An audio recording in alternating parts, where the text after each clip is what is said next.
Chapter 13 Part B. My lady's unaccountable objection to the sergeant seemed to make our conference more distasteful to her than ever, as soon as we were left alone again. "If I send you down Miss Verinder's keys," she said to him, "I presume I shall have done all you want of me for the present?" "I beg your ladyship's pardon," said Sergeant Cuff. "Before we begin, I should like, if convenient, to have the washing book. The stained article of dress may be an article of linen.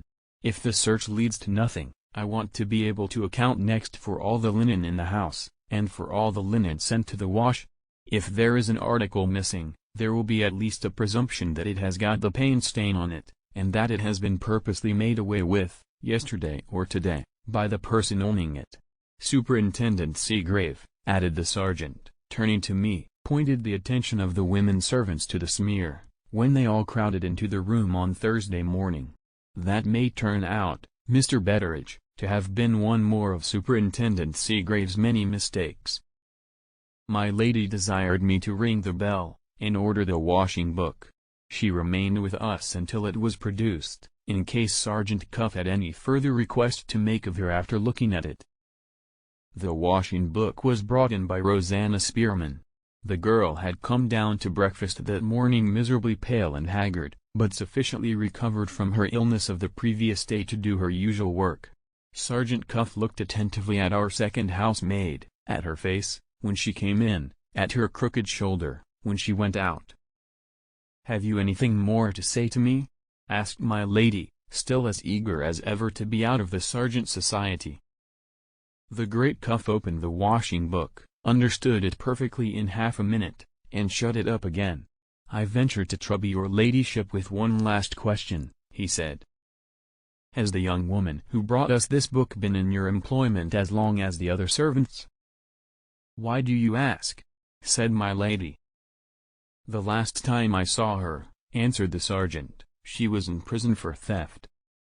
After that, there was no help for it, but to tell him the truth. My mistress dwelt strongly on Rosanna's good conduct in her service, and on the high opinion entertained of her by the matron at the reformatory. "You don't suspect her, I hope?" my lady added, in conclusion, very earnestly.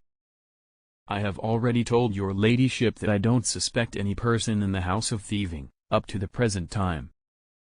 After that answer, my lady rose to go upstairs, and ask for Miss Rachel's keys. The sergeant was beforehand with me in opening the door for her. He made a very low bow. My lady shuddered as she passed him. We waited, and no keys appeared. Sergeant Cuff made no remark to me.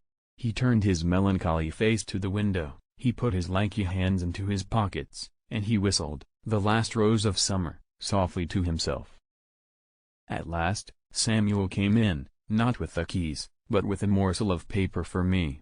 I got at my spectacles, with some fumbling and difficulty, feeling the sergeant's dismal eyes fixed on me all the time.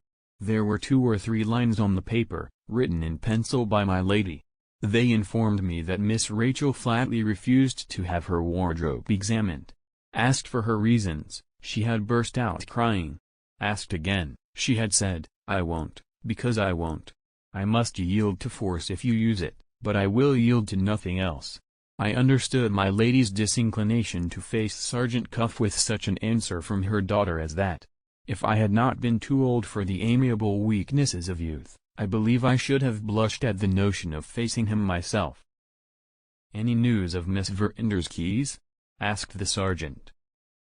"My young lady refuses to have her wardrobe examined." "Ah," said the sergeant.